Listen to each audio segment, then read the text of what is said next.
working together is gonna be legend. Wait for it.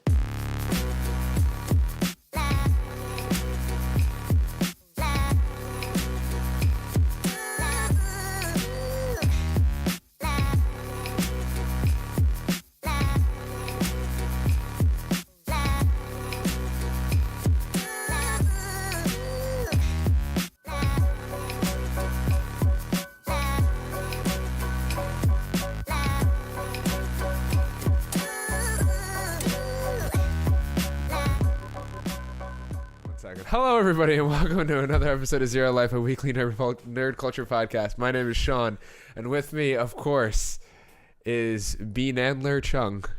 Yeah, sure, totally, whatever. B. Nitties. We haven't really talked about Rick and Morty at all on the show ever since season 3 started. It's because you hate fun. Well, no, it's like that weird thing where we record like in the day on Sunday, and then Rick and Morty is later today. Yeah. And then it's been an entire week until we record and talk about it and stuff. But Rick and Morty season 3. Before we jump into Rick and Morty. Okay, what do you got? People have been like, Sean, attack the British forces, and I write, no, sorry. People are like, Sean, you gotta watch Game of Thrones, you gotta, and you know what? I've watched Game of Thrones. You've watched one episode, and it was the most recent episode, and you had no context for any of it. It's very mad. I think I saw, don't spoil anything. I saw a lot of that in Lord of the Rings. It just wasn't that special. Okay. I don't understand what the big hoopla is about that show. Okay. You know? Well, yeah, I saw the first episode. A lot of incest. Yeah. A baby is almost killed. Yeah. I do not support child violence. Well, the baby. And then the most recent episode. Bran is also almost killed. He's sort of a baby, but like a child baby. The most recent episode. So I think I'm right, and everybody else in the world is wrong. Anyway, this is Zero Life, a weekly pod. Did you say that already? Yeah, we don't keep doing the intro for the whole. If you didn't know, we Zero Life is up every Wednesday at 12 p.m. Pacific Standard Time right here on YouTube.com/Zero Life and iTunes and other podcast services around the internet. If I'm talking weird during this podcast, I bit my lip so hard that I went through the top layer of cartilage and is a very large gash in the side of my mouth. Oh, so jiu-jitsu hurts. Yeah, I don't like that. And every time I speak, my teeth rub against it. So not a great feeling. Weird. I can't even brush my teeth. Brushing my man. teeth is excruciatingly painful. I have been because I'm not a fucking animal, but yeah. What have you been up to this week besides biting your lips and stuff? Anything fun? Trying to solve a Rubik's Cube. Oh, yeah. Which I left the green out for a reason. Key that out to look white. I've always wanted to be able to solve a Rubik's Cube, and I kind of understand how to solve one side of it. Okay. That's the first kind step. of one side. Well, if I had more time, I did it earlier. You did if I had more time, I could have done that. Yeah. But I'm not learning. There's like a couple of different ways to learn how to solve a Rubik's Cube, and one of them is memorizing all the algorithms to use to it's like F is front, top is T or some shit like that. I forget what it is now. X equals Y and then minus 1 squared. You go through the entire Rubik's Cube like that, and there's like a bunch of different algorithms depending on what the pieces are. That's way too hard. So I've learned I'm learning how to logically do it, which is also really hard. But hopefully one day I'll be able to do a Rubik's Cube in under 10 minutes. Maybe. My goal one day is to be able to do it in a minute. But my first goal is to be able to do it. Steps. Yeah. Let's take it step by step. Anyway, Sean. That's what I don't play video games. You play some Overwatch. I played about an hour and a half of Overwatch last night, and then I just watched The Office. Some not like huge news, but like a lot of like interesting pieces of news this week. No Man's Sky got an update for the 1-year anniversary, and it seems a lot of the update, like a lot of the things that they changed for this update, was a lot of stuff that they promised for the launch of No Man's Sky. Better late than never. Yeah, there's a more I don't know, I don't want to speak to this because I haven't touched it at all, but there is more of a story. I don't know how much more in depth of a story there is. There is actual multiplayer, from what I believe, like up to 12 players.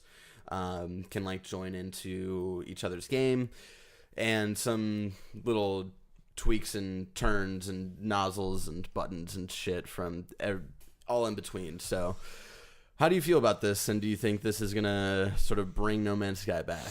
No, nothing will bring No Man's Sky back. Nothing. I mean, unless that game came out that you could in the game make actual money to live. No, nothing will keep that game afloat. That's a dead game. Yeah, that's a big update to a dead game. Yeah, and like people are always like, oh well, Destiny was a dead game, and I'm like, no, it wasn't. Destiny had 10 million people playing it when they Destiny updated it. didn't like the difference with Destiny was that like when it launched, it might have like bummed some like people like myself, where I was like, oh, this isn't exactly what I'm like expecting out of this game. So it bumped some people out, but there's still like a pretty large audience to that game that stuck around for a while. And that's not to say that there was no audience for No Man's Sky. There were some people who were excited about this. But the difference with No Man's Sky burned so many bridges at the launch because it disappointed almost everybody. Yeah, I mean, I don't know anybody who like. Here's the best review that I saw, like not actually like review, but like talking to people was, it's like mindless, and I play it while I listen to podcasts. Yeah, that's exactly what I like. I didn't. Oh, that was you. Yeah, that was me. I don't remember like every else being like I like Kevin would play it at like all the time when I would come over. Yeah, but like it for like a month maybe, and then that was like I figure that is like longer than most. But it's watching him play the game and watching you play the game, I was shocked that game existed. I was like, so you just shoot stuff with this laser and then collect items to go to the next ship or to go to the next planet to do that all so that over you again. could do that. Why does everything power your ship? That doesn't make any sense. Not everything powers the ship. There's all specific things that you have to combine. There's a lot of carbon out there. Well, yeah, like for me, No Man's Sky, like going into it, I had no expectations of it whatsoever. I wasn't on that hype train for years. I hadn't been paying attention to what Sean Murray had been talking about in interviews and all that stuff. So when it came out, I was like, oh yeah, let's check it out. And yeah, it was like that mind numbing. It's like what Rocket League is for me now, where I just play it and don't have to think about anything. That's what No Man's Sky was, where I played it, didn't have to think about anything. I could just listen to podcasts and music and shit. I've never had a game like that. That's weird. Ever. Huh. Games aren't that for me. When I want to do nothing, I sit in my room and do nothing. I know it Just stare sounds at really paint dry? boring, but like maybe I'll put The Office on. Okay. Or I watch a ton of Facebook video. That's my job. Don't judge me. I have to understand research. the platform. Yeah.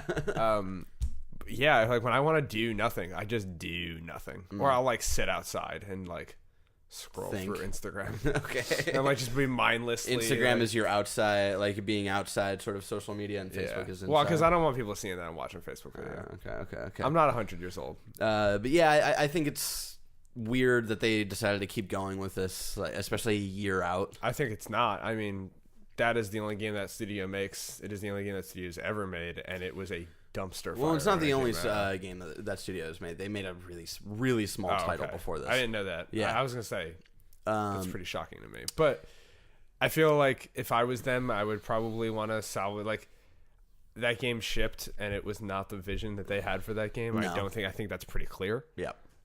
Which is always sad when that happens, but at the end of the day, you have to make deadlines. And they had already delayed the game 400 times. And it got announced unbelievably early and showed a game that was not their game. Yeah.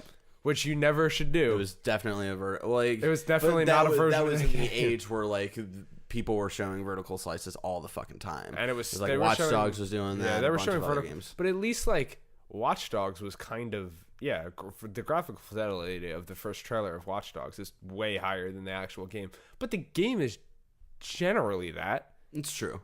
That is not the trailer that I saw for No Man's Skies, and the way that they would just dodge questions, like, "Hey, can you be a space pirate?" Well, yeah. I mean, you could be anything you want. A lot of questions were about, can you build a Death Star? And they're like, maybe if you had the right stuff. And then like, but the question that I like was like, so you can play this with friends, and they like deliberately are like, no. What is a friend? If a friend is in your room and you're playing the game and he's watching you because we don't have multiplayer, is that playing with a friend? Well, now there is multiplayer. The answer is all no, solved. by the way, for future developers, if you're confused. But yeah, I think it's interesting. I think this kind of update needed to be like a month out after launch. I know that's like something crazy to ask, inconceivable. Yeah, but it's also just like to save face at least. I think they needed to do something a little like this a little faster. To save face, they should delay the game a year. Yeah, and the thing now is I think they really need to get out of the spotlight, quiet down, and I think that studio shuts down. No, I don't think the studio shuts down. I think I don't think they make their own game next. I think they do like because all those studios that like will do support development on like a big title or something. I think they'll do that for a little bit, and then I think they might build up enough trust to make their own game again. And I think when they get to that point, Sean Murray is not at the front of it's PR. his studio. Yeah, but here's the smart thing is to not have him in front of PR. Oh yeah, no, yeah, that's always good. I mean, here's the thing. I don't think any of that happens. I'd be interested. I'd be shocked if that studio didn't go out of business because I know making. But they still made a shit ton of money though. Did they make a lot of money? Oh yeah. Did that game sell well? No Man's Sky has sold really well. Like I didn't know that. I didn't know that. Woody, shout out to Woody who's doing guest tech stuff for us while Alyssa's in LA. If you want to fact check me there, I'm pretty sure No Man's Sky sold like really well on opening week and the first month. Read reviews, people. God, come on, be better. Be better than that. Yeah. Unless that was your cup of tea. My thing with that was like it was kind of like when you go to saw Suicide Squad, where I was watching Suicide Squad, and I really wanted to like. You remember, I wanted to like Suicide Squad. We all wanted to like Suicide And Squad, man. About 25 minutes into that movie, I was like, No. this isn't a good movie. Now I'm gonna finish it because I'm here. Yeah. And I read the reviews, and it's hard. Like movie reviews are a little harder for me than game reviews to trust. Because I haven't found somebody who I align with.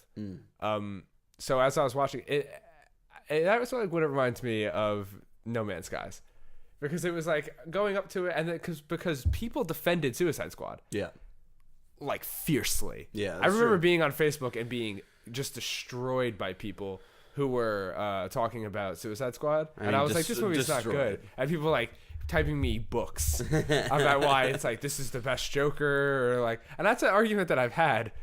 That's an argument that our good friend Fred Sullivan thinks that Jared Leto's performance of the Joker was great. Fred Sullivan, and you've been invited to hang out with us in the future and to like be friends with us in the future. That's being revoked. You're never allowed to be in the same room as us anymore. We're not associating with your face. I thought I was going crazy when I was talking to him because I thought it was a really long joke. Maybe it is. No. Maybe he's just like playing the long game on you, and then like on his deathbed, he'll be like, "Hey, Jared Leto wasn't a great Joker. I was just fucking with you." He was like, it was the direction. Really, it was his. It was not. It wasn't him. It was the direction, and he like there was all a these lot reasons. of. He's like, what was in the movie for the Joker was really great, but that's what I heard with No Man's Skies too, where like people just defended that, like got That's so true. mad at me for saying that game wasn't very good. And then like I enjoyed that game for what it was, but I wouldn't defend like all of the shit that happened around it. What do we give it, a 6?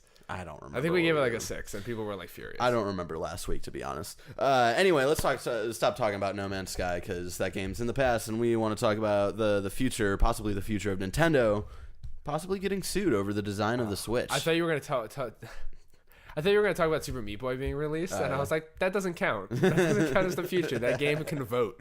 It's so old. Like, it can't vote yet, but it's getting there. I'm so sick of games getting announced for Switch and people being like, what? I'm like, dude, the first time you played that game was Obama's first term. Stop freaking out. They made a movie about this game.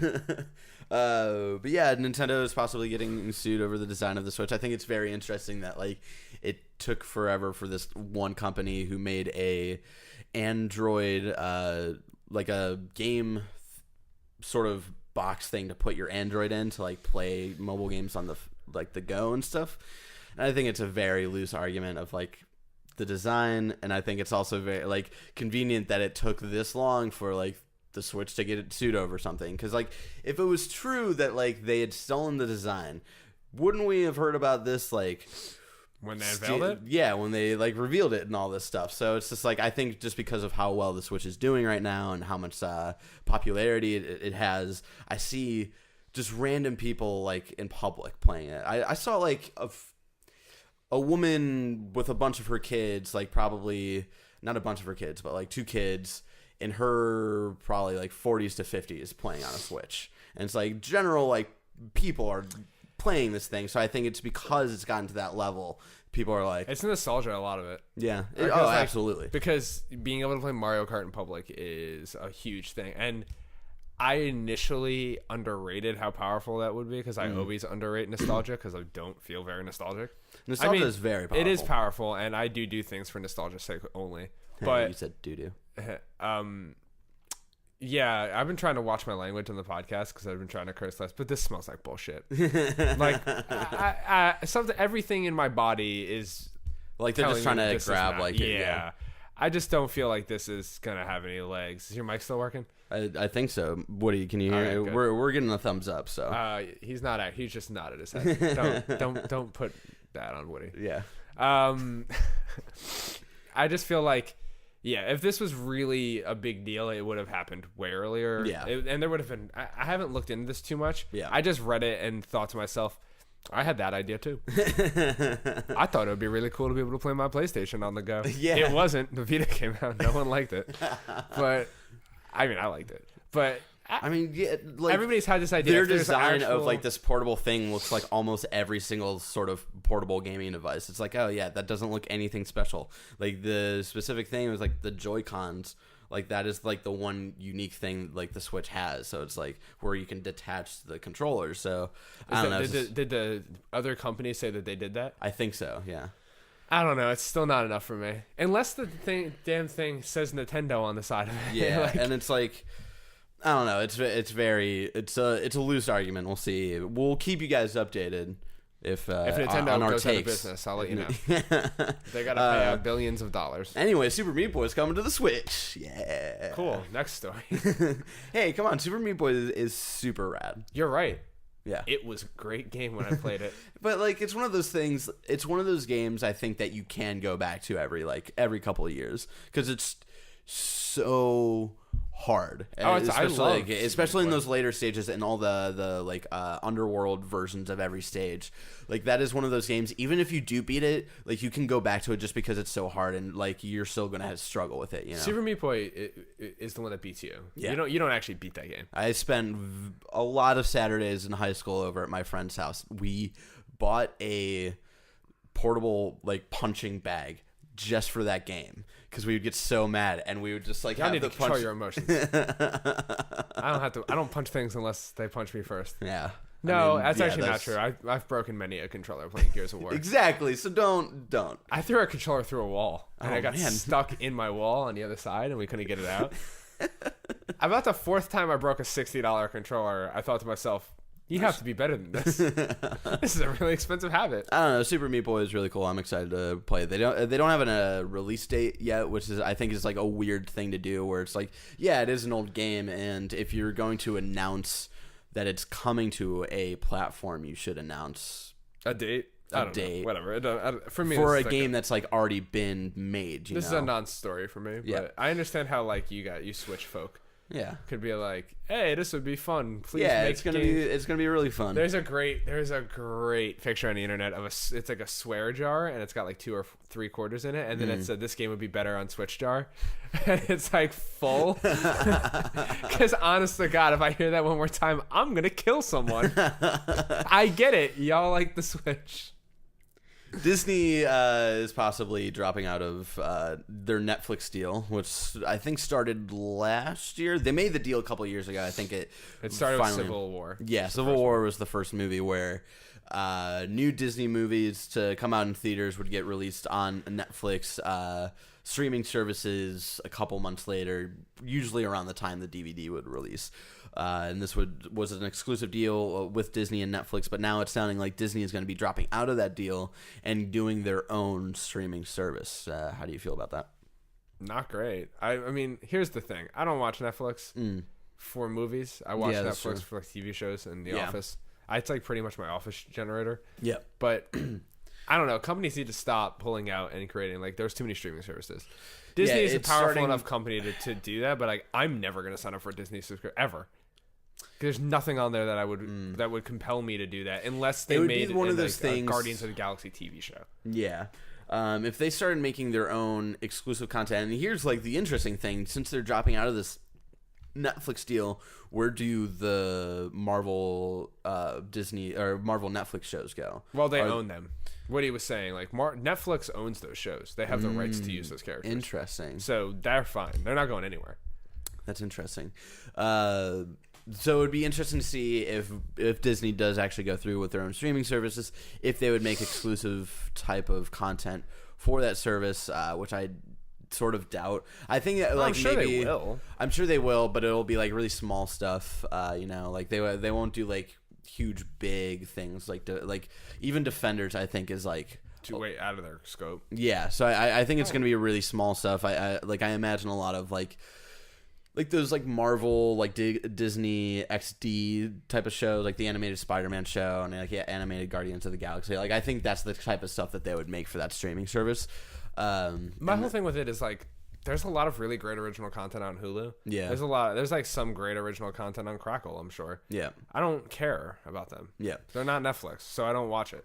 And that's like maybe that's me missing out on great shows. But the other interesting point here is, what if they go through and you have access to literally every like Disney movie? You know, that would be pretty cool. So it would be, I guess, for somebody. Yeah, because like it's hard to access a lot of like those old school movies, like especially like VHS era and stuff. It's hard to get access. They'll do that because that's like, isn't that the big deal? Is like they open the vault for like a certain amount of time, unless they're gonna open the vault for you to digitally watch it. Yeah, and then I guess you'd see subscriptions. Maybe like phase stuff in and out, sort of like how we were talking about with the Nintendo thing with the virtual console or whatever, where they like might like drop a bunch of NES games and you can play the Netflix Nintendo thing that we were thinking of, like you pay for $15 a month and you can play all these types of games, and maybe like these games go away for a bit, but then they bring in these games and all that stuff. They might like cycle stuff in and out and stuff. Yeah, and I'm sure that's what they'll do. Yeah, I don't care about this. I will never subscribe to it unless a monumental show is on it that forces me to do so. Okay. So because I again, like I have a Hulu subscription and I have a Netflix subscription. And I pay for the commercial-less Hulu. So that's my budget. Yeah. For like streaming services, that's it. I don't have a Crackle. I don't have like all that other crap because it's just not. I mean, I have Amazon Prime, but only because it comes free with Amazon Prime. And if you live in San Francisco, you need to own Amazon Prime. Yeah, it's like kind of a necessity here. But that's about it for me. I don't know. It's kind of frustrating because I do like going through every once in a while and throwing on like Civil War and keeping it on the background and like watch the Spider-Man scene and blah blah blah. So yeah, it just kind of bums me out. I wish that Netflix didn't encode their stuff so well too, but because like it's hard for me to rip it when I'm trying to make videos for work. Well, not for work, for like personal videos. When I try to do like my personal memes, when I try to rip it, I can't. I'm like, oh goddamn. I mean, that makes sense, but there should be like a 30. Like, give me 30 seconds. No one's gonna rip the movie in 30 seconds intervals. Well, maybe somebody. Maybe someone's that dedicated. That's what I was saying before when you were like, this game only allows us to put 2-minute clips up. And I was like, can we just post the whole game in 2-minute intervals? Some dedicated person will watch the entire game. So we'll see if that goes anywhere. Apparently Netflix is in ongoing conversations with Disney to convince them to not pull out. Come on, Netflix. We'll see how that goes. Lock that down. Put a ring on it. Don't let them pull out. Trap them. Anyway, we talked a little bit about Telltale Batman last week. I had played the first episode. I really liked the first episode. If you haven't checked that out, check it out. And last week I talked about how I had only played it on PC and how I was a little concerned and interested to see how it ran on consoles because Season 1 didn't run super great on my PS4. Played the first episode of Season 2 this morning, and it runs really well. So I'm surprised, and I like that. So check out Season 2 of Telltale Batman. Yes. When you can. You should buy Season 2 of Telltale Batman. We are not being held hostage by Woody. Not an ad. Hashtag not a developer sitting in our bedroom. It's really good, especially the Riddler Enigma, scene and the water tower scene. Yeah, the whole game's good, and you should buy it. I like it. I've never played it, but I like it a lot. It's the definitive Batman experience. So Sonic Mania is out. It came out yesterday. Oh yeah, I played that. Yeah. No, I didn't. No, I watched you play it. Yeah, you watched me play it. I enjoy it, and this is all going to come from a person who has literally no opinion of Sonic whatsoever. I never played Sonic games growing up. It was always just sort of like, oh, it's funny to make goofs about him and Sonic. I have a great Sega Genesis story. Sorry, continue. Okay. So I played it for a little bit, and if you don't know, Sonic Mania is basically like going back to old school Sonic games of like the 2D pixel art era, and it's like the style is really cool, and it makes me think of like that like part of my life where I play like old school games like Sonic and never actually Sonic. But it's fun when I'm doing well, and there are points where it does feel non-intuitive because I didn't grow up playing and learning Sonic controls. That's not why it doesn't feel. That's not why it feels unintuitive. The game is sometimes unintuitive. It always has been. Well, yeah, that's the thing where it's like it's confusing sometimes when like I'm running in towards the right side of the screen, and so I've got the stick pointing right, so I can pick up momentum and stuff, and then he'll hit like one of those spring things and start going left, and then I gotta immediately point the stick left to make up for it. And if I don't, he starts like slowing down, and it's like frustrating. And there are times when he will be upside down running, and I'll be pointing right, but the game doesn't register me pointing the stick in the right way, and will make him slower and all this shit. It's like there are points like that where I'm like, yeah, it's not great. But besides those moments, I do really enjoy it, and it is that like game that I'm really excited to have on the go on the Switch. I did not say this game would be better on the Switch. It's already on the fucking Switch. Pardon my language, but I'm just saying. That's fine. Whatever. No, I get it. The Switch is the superior console of all the consoles. So I mean, yeah, as long as it's a 2D game, I'm sure the Switch will run it great. I'm excited to like go on the this 13-hour plane ride and play a bunch of stuff and like really get into Sonic Mania. Man, I hope you have a power outlet. Yeah, I hope so too. Because if you don't, you're gonna be in trouble. Yeah. You're gonna have a really great first hour and a half of that flight. I'll just play in like 5-minute intervals. Yeah, and, you like, can take breaks. All right, I'm gonna die of boredom. All right, that's a little better. But I think it's cool. I think it's charming. I think it's only $20. I'm not too sure, but I think it's cool. If you want to check it out, check it out. Sonic's cool. That game looks fine. If you're a Sonic fan, you'll like it. I was playing. I've only there are cool like Easter egg sort of things and homages to older games. That's like the last thing I want to say. Like it's one of those like there were some points where like I didn't get it because I didn't play like Sega games growing up, but there would be moments like when I'm playing in the office and we come to a really weird cool boss fight, and then like someone would look over my shoulder and be like, "Oh my god, is that a reference to so and so?" And I'll be like, I guess. Yeah, totally. I don't know. So there's a lot of that cool stuff. So if you are a fan of the series and Sega stuff in general, I think you will like it. I only played like Sonic 3D Blast or some bad game like that. Sounds like a really bad like 7-Eleven like icy flavor. It was not. Okay, so here's the thing. I thought it was awesome when I was a kid. Oh yeah. And I watched a YouTube video of someone playing it recently, and I was like, come on, little Sean. Set the bar higher, man. This is not a good game. But great. So I owned every console growing up because I was a only child. Yeah. And so whenever I wanted a console, my parents would just kind of buy it for me. Yeah. Except for Sega. I never got a Sega Genesis. I had a Super Nintendo. Shout out to my dad making the right choice. But I always wanted a Sega Genesis because it had like Streets of Rage on it. And like there was a couple of games that I saw on Sega that were just cooler. Like Mortal Kombat had blood and stuff. Yeah. So one day I'm being a little terrible person like I was at that age. And my mom... How old were you at this point? Must have been like 9. Okay. My mom says, you know what? And goes into her room and pulls out a Sega Genesis massive, like all the games like were on it and stuff like box. And I was like, oh. And she's like, you're being such a bad kid. I'm going to return this. And she left, and I never got that console. Now, here's the kicker. That was my friend Joey's, Sega Genesis box that he left downstairs that my mom kept. There was no console in that. She never bought me the console. So I was traumatized. I was so upset. And I was like, I'm never going to be fat again. Because I was like, this is it. My consequences have actions. This has finally bit me in that Your actions have consequences. Yeah, whatever. I'm still upset about it, clearly.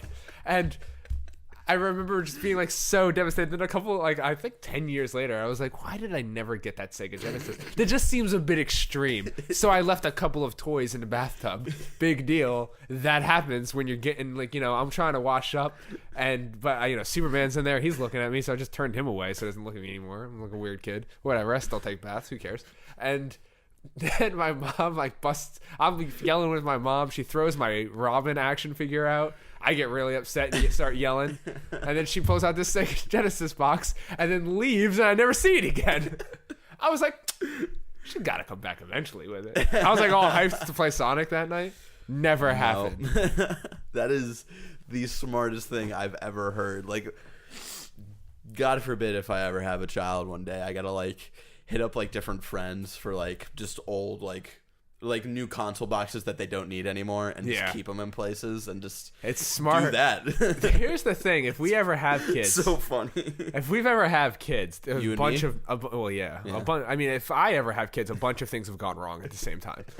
All the contingency plans have failed at the exact same time, but our kids were totally screwed. Because besides the fact I'm gonna be an awful dad, like if the child is ever acting up, I could stop him from playing any video game. I know all the tricks. Like I had an extra power cable for all of my consoles. So if someone took my power cable away, I'm like, oh no. I also know how to lock my door without it making any noise. Somebody goes to open my door, I just turn my console off and open my door. I was the worst.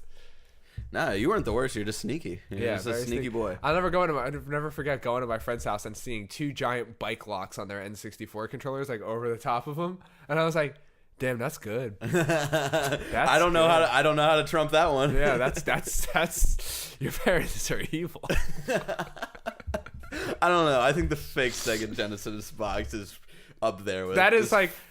Cause so she was like Joey brought his Sega down one day and he was the one that had a Sega and he was my upstairs neighbor. Yeah. She just went back upstairs and gave Joey his box. She's like, hey, you left this here. Don't tell Sean. I was like, Joey was in on it. Everybody was in on it. That's awesome. Rough life. And also out by the time you guys were watching this is Undertale on PS4 and PS Vita. Woo! Really like Undertale. I'm glad. I'll play it. Undertale, a game that would be better on the Switch. I get it. We get it. But I'm very excited that Undertale is on more platforms now, just to have a more accessible audience for it. I think Undertale is a very special game. I'm interested to see how some of the things work on PS4. There's a couple, like, very meta things that happen in the game that I'm interested in. Like on PC, like, oh yeah, that makes sense, like just because of like all the hardware, like he could make that work. Of spoilers for Undertale, a game that came out yeah, but it came out on PC and no one plays PC games. Well, at one point in Undertale, this isn't like a story spoiler per se, but the game turns itself off and it takes you back to the main screen. So I'm like, so it cops the total Metal Gear Solid 3. Yeah, and so like I'm interested to see how that works on the PS4, if at all. And there's like just some other slight mechanics that I'm interested to see how it translates onto console. So I'm excited to see and play through it again and get really sad. My one suggestion for you people out there who have never played Undertale, play the neutral story first, and then play the no killing version of the game, and get real sad. But yeah, that game's really special. Does it have VO? No, it doesn't. Can't play it. Sorry. What?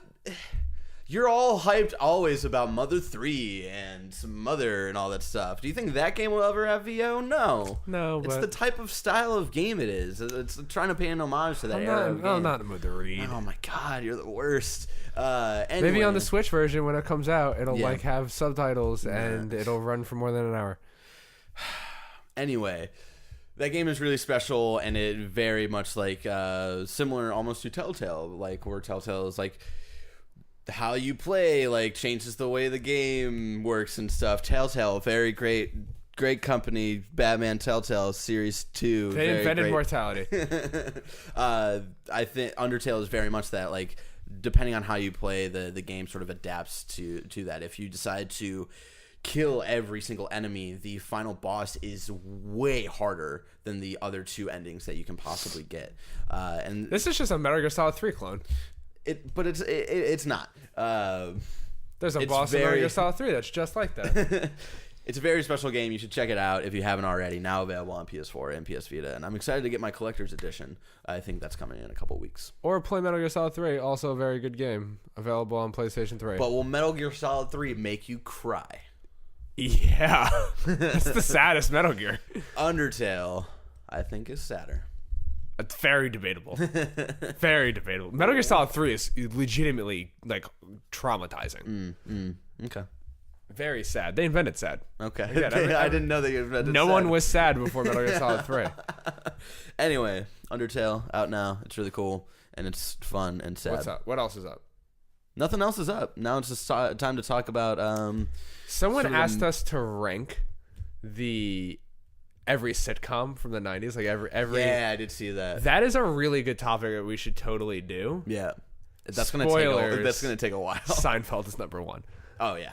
For me, at least. Well, I'm like, it's like those. It's when you get up there, like in the nitty gritty, like top 5, where it's like you're really like. We'll probably only do like a top Arrested 5. Development is up there, and Oh yeah, it's like The Office. I don't know if The Office is up there, but What? Oh man, for me, The Office is number 2. oh god, no. I love The Office, and I think it's great, but as a sitcom, I think like. As a TV show. As a TV show, I don't think it's nearly as good as Seinfeld or Arrested Development. For me, it's Seinfeld, and then The Office, then it's Arrested Development. All right, we can't get into this debate today. Then Another time. Then How I Met Your Mother. Today we're doing a different type of ranking the Christopher Nolan films. I can do this. We talk about Nolan films all the time. I love Nolan, but I've never actually sat down to think about like how I would rank these movies. So I'm interested to see where we go in this. And I thought it was timely since we just saw Dunkirk. So. Oh man, I read your list upside down, and I was like, "What the? What happened to Barrett? You lose your mind when you're watching these movies? Did you get incepted?" So, do you want to start, or should I start? Yeah, sure, I'll start. Okay. I'm gonna use your list. Yeah, just so I know the names of the movies. I have not seen all of these. Where's Dark Knight Rises? That one's last. All right. So I'm gonna go. So I've only ever seen on this list The Dark Knight, Inception, Dunkirk, The Dark Knight Rises. I've seen a lot of these actually. The Prestige and Batman Begins. So I've seen 6 of the 10. Okay. Last, Dark Knight Rises at number 10. Put that at the very bottom, below movies you haven't even seen. Yeah, impossible that they're worse than that movie. I don't know. I can make a really good argument about Interstellar. I know that you think that I'm just messing around. No, yeah. I hate that movie. I've watched it 3 times now because I watched it pretty recently. And the third time I was just as miserable as the first time. So unless Insomnia is going to force me to actively want to stop what I'm doing and change, there's no way that it's worse than A Dark Knight Rises. That movie makes no goddamn sense. It makes perfect sense. It's all about Plumber's allegory in the cave and the prison. Watch the B-list. That doesn't make it a good movie. I can make a movie about, like, why Shakespeare or something. It doesn't automatically default it to the good Did you category. say I'll make a movie of why a Shakespeare and that's your movie? Yeah, that's Get the fuck out of this That's room. going to be better than What's Dark your Knight number Rises. 9? I'm going to just go with you and say Insomnia. Okay. Then probably... No, Interstellar's up there. I've never seen it, but it's probably up there. Never seen Memento. We'll throw that down there. So Memento's 9 because I've never seen it. All right, let's just rank the ones I've seen. Dark Knight's the best one, without a doubt. Yeah. There's nothing else that's even close. Then it's The Prestige. Okay. I love that movie. Okay. That's Jackman and and Bale. And Kane. Yeah. That's basically a Batman movie. That's like old school when I was Batman. watching that yesterday, I was debating. I was like, how close was Nolan to casting Jackman as Batman?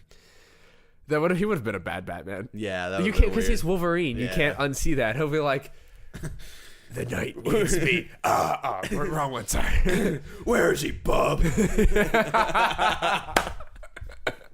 I did it. Made a good goof.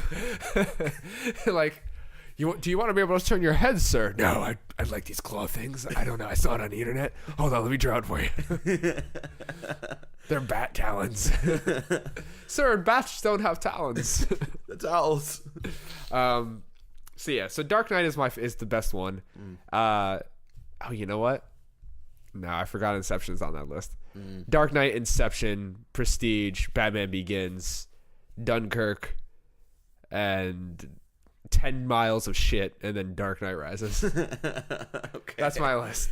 That's a fair list for the most part. For me, number 10 is Insomnia. It is not written by either of the Nolan brothers, so I think just story-wise and theme-wise, it's the most boring. Also put Westworld on that list. It's not it's not a movie, and it's not Christopher Nolan. That was Jonathan Nolan. It's the same. It's better than The Dark Knight Rises. Oh God. I appreciate Woody. Insomnia, yeah, it's like it's an interesting movie, but it's like it doesn't have that like story depth that you would want out of like a Nolan movie. So it's just like it's cool, it's fine. Robin Williams is really great in it. Oh, it's a Robin Williams movie. Yeah, it's Robin Williams, Al Pacino, Hilary Swank. I think someone else too. I think someone else is big as in that movie. Anyway, it's fine. At number 9 we have The Following, or just Following, which is Nolan's first movie. That's pretty low, but a little higher because you still have like that interesting like weird Nolan story going on. It's about this guy who literally just follows people, not for any like Insidious. Yeah, like any like wrong reason. He's just interested in like following people and stuff, and he gets into some hijinks because of that. And I think there's some really cool themes in that. I haven't watched it in a couple of years. I thought for a minute that was The Happening with Mark Wahlberg. No. What? No. You ever see that scene where he's like, the old lady comes out, she's like, I know you were watching me. And he was like, what? Because like Mark Wahlberg has the worst expression. She's like, you want to come into my bed and slit my throat? And he's like, what? No, I don't want to do that. It's like one of the greatest reactions of all time. Marky Mark is a very interesting I like actor. Mark Wahlberg, when he's playing a very specific role. But yeah, like it's down there just because it's literally his very first movie. Like no one knew who he really was back then. So there's very definitely a huge lack of funding, and just like very much a college students type of like movie, but it's a good college student type of movie. Number 8 we have Interstellar, just because I think that like Woody and I were talking about this a lot yesterday, just because I was watching it yesterday for the first time since I saw it in theaters, and I think it's the only movie I haven't immediately watched coming out like right when it comes out on DVD that's a Nolan movie, just because Interstellar is not that interesting once you think about it for like 5 minutes. It's a lot of nonsense, and it is a lot of like spectacle over substance, which is almost the opposite of what Nolan usually does. So it was a weird disappointment for me. Interstellar, I think, was the movie I was most excited for out of any Nolan movie, and it was because we had gotten The Dark Knight, we had gotten Inception, and so I was like, man, this is going to be the next big great thing, and like everybody thought that it was, but for me it was just like there's a lot of nonsense and a lot of just like sort of bullshit bullcrap excuses to mix in this theme of like love is the answer to everything. And it's like, as a guy who made 5 episodes of his video series about just love, there's got to be a point where I draw the line, and that was the line. I've never seen Interstellar. I think Fred saw it and really liked it, but it told me it was crazy long. Yeah, it is his longest movie, and it feels like his longest movie. I don't, back then I wasn't in the movies. Like I'd go see that movie in a heartbeat now if it was in theaters in 70mm. Yeah, but I don't really care about it. I mean, yeah, I think it's definitely his most beautiful movie besides Dunkirk. Just like shot and like all the scenery and stuff that you get. But besides that, it's like I really don't think there's a lot else going on for With it. the exception of The Dark Knight Rises, I typically agree with you on cinema and like media in general. Yeah. So if you're telling me, I'd probably like it because I love space. Yeah. But and that's the thing. It was like all of there are good scenes and there are good sequences. Like Woody, like I was watching it and Woody stopped in and there were a bunch of scenes where like, oh yeah, this wasn't as bad as we remember it being. But just as the overall like sort of theme and narrative comes, like what we expect from Nolan, he doesn't give it to us in this movie, and it was just like, it's fine. Yeah. All right. At number 7, Batman Begins. God, that's a good movie. It's so good. That is a really good movie. But it's also like, it's before he really started getting into the like. I think The Dark Knight was like his first movie where I think he started doing really great stuff with cinematography. I think before then it was like it was good, but it like there's definitely a shift between Batman Begins and the Dark Knight, and so there's still like. It definitely feels like a movie of its time, like back in like early 2000s. So it's like, oh yeah, there's some definite stereotypes here, but yeah, great performances. I would say like. I thought it was really cool that Batman was a ninja. Yeah, like I to don't be know, for trained. me, because like I was 15 when I saw the movie, 14, 15. Okay. I saw it in theaters. I always thought Scarecrow was really cool. Yeah. And yeah, like Batman was like a ninja, and I didn't know anything about Batman really. Okay. Like when I went in to see that movie. Yeah. So yeah, it has been put into like comic book lore and stuff even before this movie that he would go out into the world and train with a bunch of people, and I forget the fake name that Ra's gives to Batman in that movie, but that is an actual character like in the comics who he trains with in like France and stuff. And there are like different stories that tell that he did go to the the League of, they call it something Shadows. different. Yeah, the League of Shadows with Ra's al Ghul and all this stuff. And I'm saying Ra's al Ghul because that's how you fucking pronounce it. Ra's al Ghul. And I know I just swore again, but it gets me every time, man. Ra's al Ghul. It's not Ra's, it's Ra's. Dude, Ra's is such a cool R to the A to the Z. That's not how you spell it. That's it. So yeah, like great performances, and I think that one has like a really good theme in it. Just like it's not who I am underneath; it's what I do that defines me, and all that. Also, stuff. it's one of the dumbest lines ever. It is. That is like no, not that. I don't have to kill you, but I don't have to save you either. That's murder.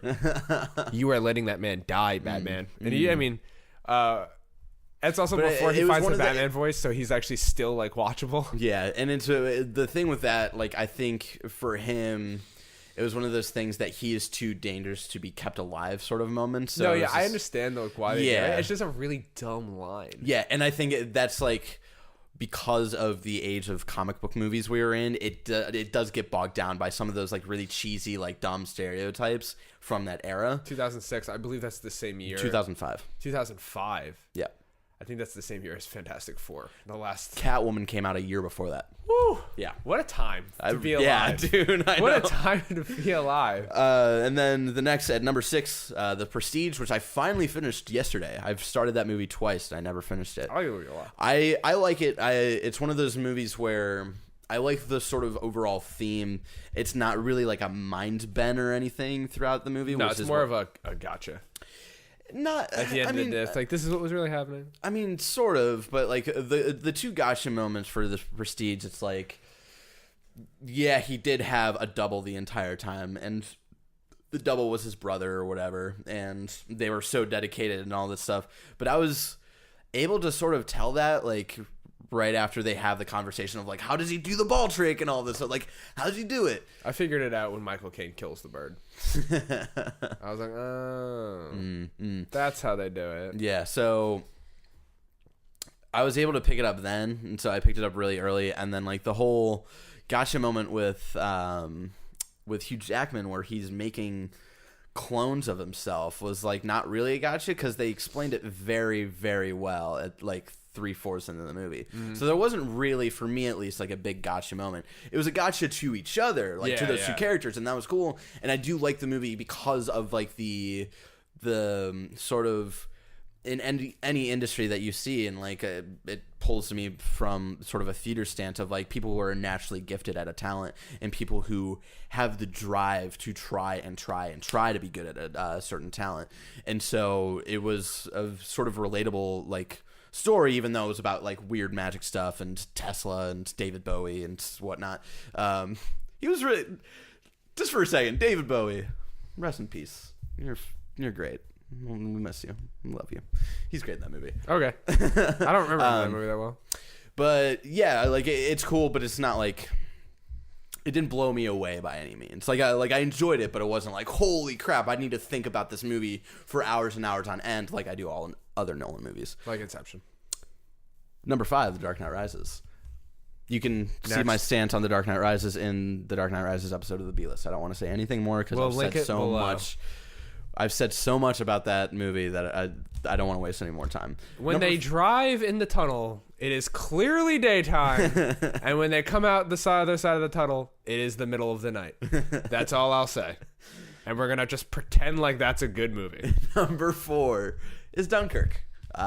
We talked about Dunkirk a lot last week. I think the rawness of that story is just fascinating, that there really barely is a story. It's all about survival, but I think just because of how simplistic it is, it's a good like character study of just a bunch of random people who are just trying to survive, and that is, I think, legit the most well shot movie he has ever done. Yeah, I agree. As from a cinematography standpoint, it's absolutely incredible. Yeah, it's kind of mind blowing how good it is, and I like it a lot. Mm-hmm. I liked Dunkirk. I was talking to Fred about it the other day where I was like, you have to go see this movie in 70mm. Like, go see it. Yeah. It's the first movie I saw in IMAX 70mm. Yeah, it's huge. Yeah. So it's overwhelming. And as someone who's like IMAX, whatever, like I enjoyed my time like seeing it. And yeah. From now on, Woody and I'm going to go see all my movies with Woody. Okay. Cool. At number 3, we have Inception. What a film. God, Inception's so great. We just Woody and I watched this last night, and this is like these top 3 here they're so close, and it's because they are movies that you can talk about for literal years and find different layers and new themes and new perspectives on all 3 of them. I think Inception. I still have Woody and I were having conversations yesterday of like different ways to perceive the film and all these theories about the film of like, are they dreaming the entire time? Like, what are clues that they show and stuff? But for me, Inception, the thing that matters the most is, and this is, I think, when Nolan does this theme, he always does it really well, is the theme of wanting to know the truth or not. And that is very much what Inception, Memento, and The Dark Knight are all about. And Inception, why it's so great is because it doesn't really matter if he's dreaming at the end or not. What matters is that he turned away from the totem and looks at his kids. He has accepted this reality no matter what. He's either choosing to lie to himself or actually choosing the truth. But no matter what, it's his truth now. And it looks like it's wobbling at the end of me. That's always been like, people like break down that scene frame by frame. Yeah, and it like does look like it's wobbling a little. I mean, you don't think, Woody? But again, for me, it doesn't matter. And that's the thing. The whole thing, it doesn't. I don't care. Yeah. If that was me, I wouldn't have even spun the damn thing. Yeah, and so it's so cool, and like all the set pieces are really great. Like I think it's his most accessible movie because it can get so deep, like being a Nolan nerd and like getting really deep into the themes and cinematography and all this stuff. But you can also just watch it and like be really enjoyed by this really cool, like almost like action film in a way. Just like the piece where they have no gravity and JGL is like flying all over the place, and how that was shoot it. Yeah, oh my god! Basically remade this hallway and have it on this thing that like turns and stuff, and it's so cool. And it's like it makes me nerd out. Not even like just watching the movie, just knowing how it was done. It was just like, that's so cool. Yeah, that is really cool. Yeah. And my whole thing with that movie is I went into seeing Inception and I knew nothing about it. Yeah, like I'd never seen a trailer for it. It was like, I did not watch movies like that when I was younger, so that was my first all right, we're just gonna go see this movie called Inception. And I remember sitting down and just being blown away, being like, what the fuck am I watching?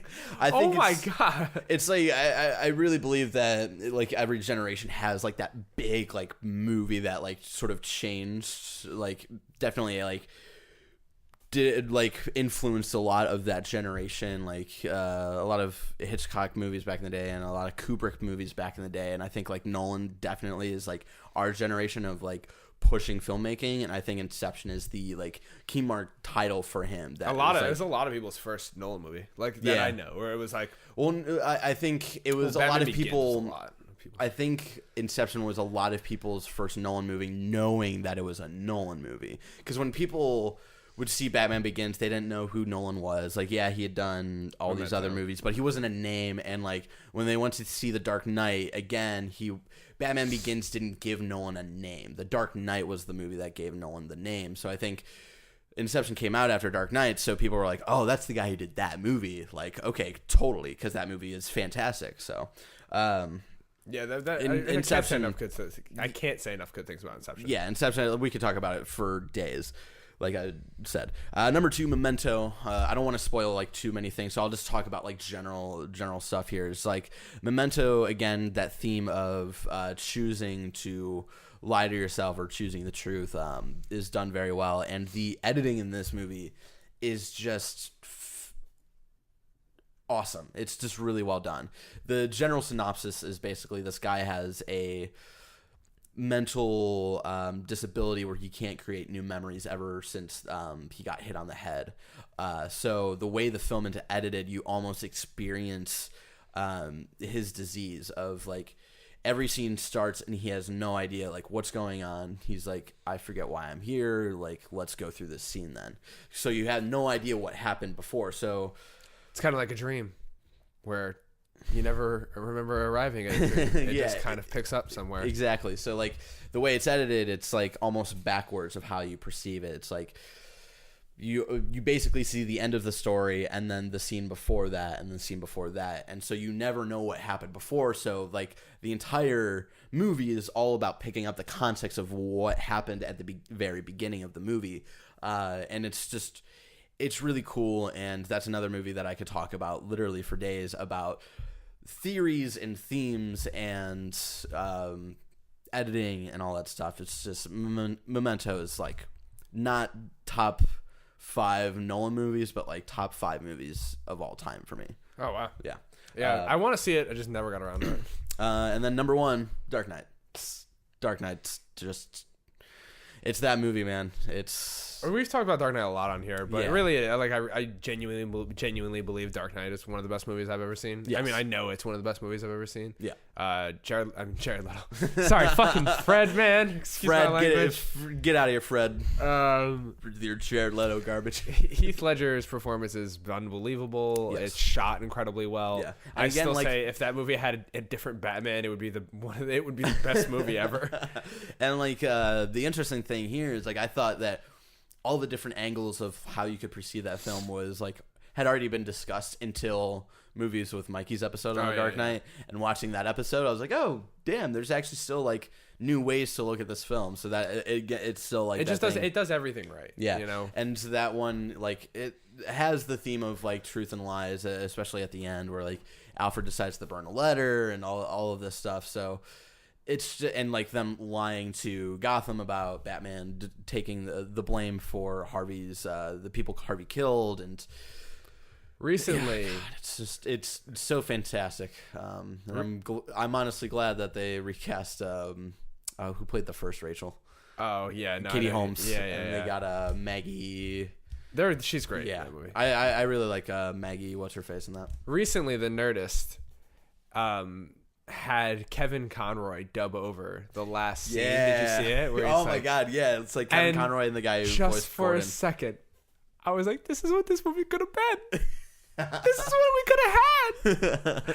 Why is Christian Bale's Batman voice so terrible in that movie? Like, I remember watching this movie and being like, the whole intro scene with the bank robbing, and I was like, this is going to be unbelievable. Like, this is amazing. And I was like, turned to a friend, I was like, I can't even believe how good this is. I remember watching and that. And then the first scene, he's like, I'm like, what the fuck over your head. Really confused, actually. I remember watching that opening scene before the movie had come out. Oh yeah. Because they did that like 5-minute thing and like before, yeah. So I remember seeing that, and then yeah, it's just like all of these little details that you can pick up throughout that movie. Like, Nolan was on set when Heath Ledger would film those Joker hostage videos. Like that was all Heath Ledger like directing that. The hospital explosion, that is one of the great, that's like one of the of all time best improv moments ever, where you know the explosion didn't happen the way it was supposed to happen, and Heath just went with it, still in character as Joker. Yeah, there's just a bunch of great things about that movie. Again, that's another one we could just talk about and gush about for days. But go watch The Dark Knight if you haven't already. Stop there. So I think we have one viewer question. We're going to wrap it up a little early today because Woody mentioned we're going to go to Street Taco, and that's my favorite place in the entire world. So your boy's going to get his taco. You're going to get tacos from the street? That sounds a little unsanitary. Nah, it's going to be a burrito, and it's going to be from heaven because they've got the greatest pork of all time. All right, so we got one question this week. Bucktown at Emperor Bucktown asks, what will you be doing at PAX, and how do we hunt you down while there? I will be at PAX. I will not West, be at PAX. And just follow the IGN podcasts. We're doing some IGN panels there, and I'm sure I'll be at all of them. Yeah. I'll also be doing stuff for Snapchat and Instagram, shooting stories. So tweet me at Sean Twisters, and I will find you. We can take a picture, hang out, do whatever. Yeah, Bucktown, you're the homie. Yeah, I will not be at PAX, and I will not be on the show next week. Be interesting to see how you take over the production of the show next week. I'll be shocked if there's a show next week. Let's just be honest. Like, there might not be a show next week. It's travel season. I will be in Germany for Gamescom. Barrett does everything. So and this so I will be leaving this Friday. So by the time you guys are watching this in 2 days, and I will be gone for an entire week. So yeah. No me. Definitely no me next week. Probably no me. Let's be real. I'm gonna call it as it is. I don't have Fred here to do this. I don't do this part. Okay. I can edit it, but I can't do the other parts. Well, especially because it's all complicated now. Yeah, it is all complicated, but it looks so cool.